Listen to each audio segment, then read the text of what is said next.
कार्तिक महात्मा सप्तम अध्याय गुरुवार। ओम नमो भगवते वासुदेवाय। ओम नमो भगवते वासुदेवाय। ओम नमो भगवते वासुदेवाय। सुब्रह्मण्यवरदर विष्णु शशिवर्ण चतुर्भुजं प्रसन्नवदनं ध्यायेत् सर्वविघ्नोपशान्तये। व्यासाय विष्णुरूपाय व्यासरूपाय विष्णवे नमो ब्रह्मविद्महे वसिष्ठाय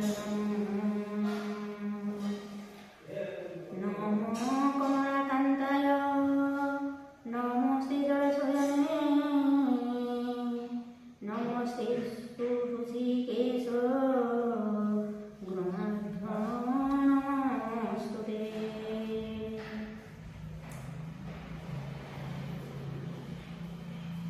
नारद वाक्य कन्या शुणी कार्तिक धर्म मनि एकादशी व्रत रीति जानिब जहु तपति तुलसी महिमा कथने पुणी संशय राजा मने नारद मुख चाहिबनी ओ मुनि असंभव बाणी कि कार्तिक उद्यापन तुलसी मूले दीपदान विशेष तुलसी सेवने असंख्य धर्म दीपदाने से कथा कह मुनि वर शुणी संशय जाऊ दूर पृथु वचने देव ऋषि बोलती शुण मनुवंशी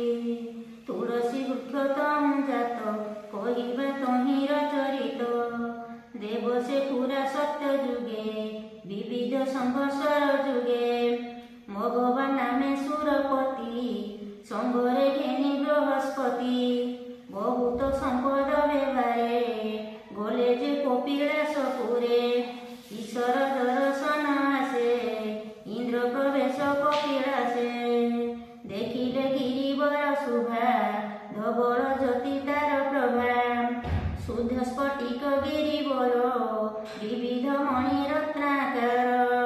कनक आदि रस धातु विराजे ज्ञान गुण हेतु विविध वनस्पति माने वन पल्लव अनुक्षणे पुष्पमण्डित तरुबरे अमृत तुल्य फल धरे वृक्षक मूले हेम देवी सुनंदा नामे बहे नदी शुद्ध शीतल परिमल सर्वदा स्वभावे जल सारस गण जुथे जुथे जेने विबुधे सर्वपथे कमल मुकुंद नीलेन्द्री पुष्पे सुंदर दिशे नदी तीरे बसंती सिद्धगण ध्यानी चिंतन्ति नारायण केवल जोगी शिव पादे मन निवेशी अग्रमादे सहस्र सहस्र अछंती देखी आनंद सचिपति से बने जेते पशु जीवे निर्भरे विहरन्ति सर्वे रूपे दिशन्ति दिव शुभा सबुरी देहे शिव प्रभा करिणी जते हेमत गज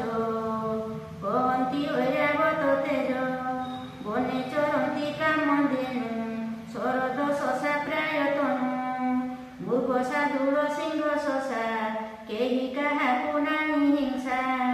सर्वे भटन्ति पत्र फल पिई नर्मदा नदी जल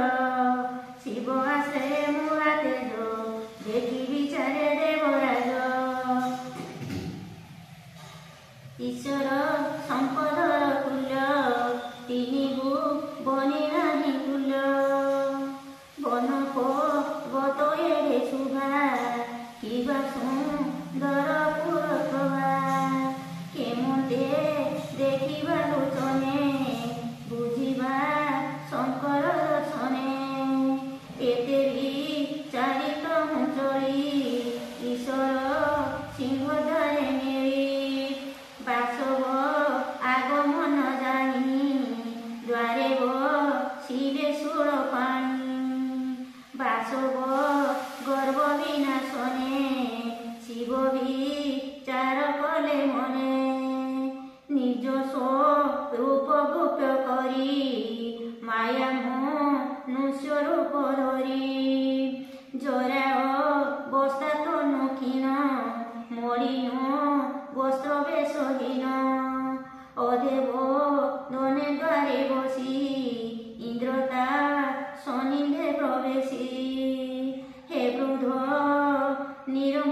ତତେ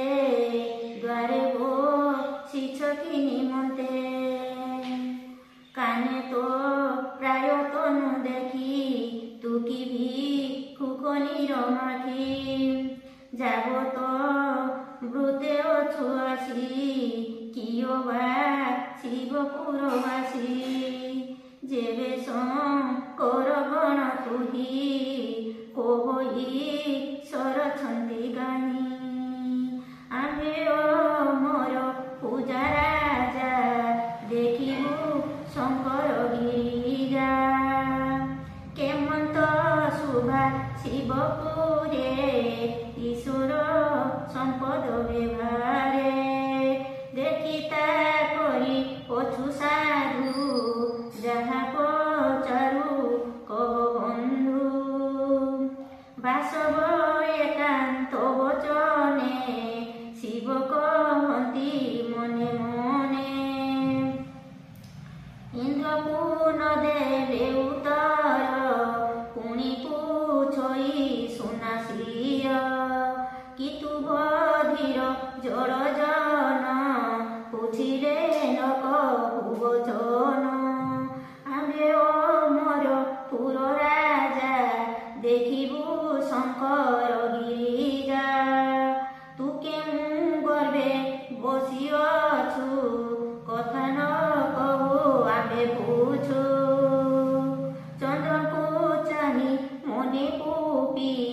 কিঞ্চিতে উষ্টে দন্ত চাপি এমন্ত বাস ভবচনে শঙ্কর কর্প সরুচনে দেখি সক্রোধে সুরপতি ঘেনিলে কুড়ি শোষপতি রাজস গুণে পচিরা রুদ্রকু প্রহারিলে তাহা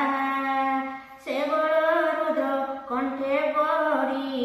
শুভিলা যেনে ঘড়ঘড়ি অঙ্গেনো ভেদি দেবস্বর উপুড়ি পড়িলা ভূমির ঈশ্বর কণ্ঠে বজবাজি অনর জাত হেলা গর্জি কণ্ঠ দিশিলা কৃষ্ণ বর্ণ নিজ স্বরূপ ত্রিলোচন বাসব আগে হেলে ওভা বিরাজে অঙ্গ জ্যোতি প্রভা মণিকুণ্ডল ফণিহার দেখি কই সুনা শ্রীর অনর তেজ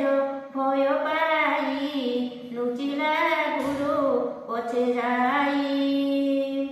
ইন্দ্রক্ষণ বৃহস্পতি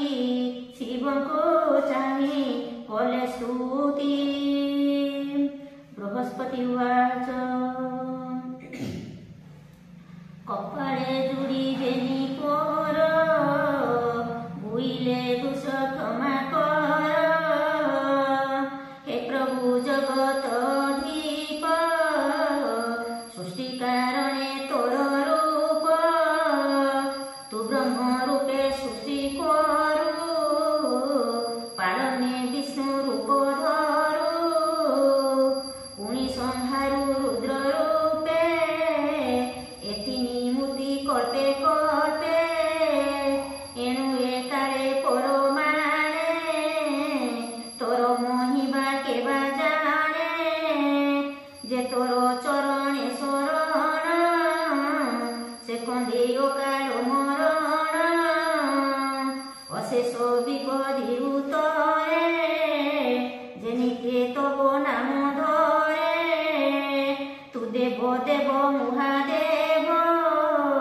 সর্বমঙ্গল সদা শিব প্রাণীক সুগতি দয়াল নমো নমস্তে ত্রিয়ম্বক অন্ধকরি ত্রিপুরারি নমো বিরূপ রূপধারী তোর মহিমা অগোচর কাহি জানিব পুরন্দর ন জানি দ্রুহ কলা তোতে এবে কই ভয় চিতে তু যেবে ন করিবু ত্রাণ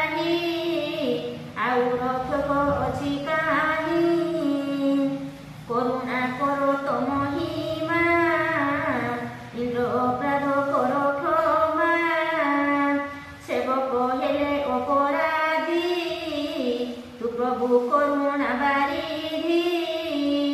আম্ভে সকল সুরগণ তোর সেবক নিশ্চে জান প্রসন্ন হই দয়া কর জীবনে বত সুনাসির এমত বলি শ্রুতি ভণি শুনি সন্তোষ সুর পাণি অঙ্গিরা মুখ চাহি বর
দিশতু জলন্ধর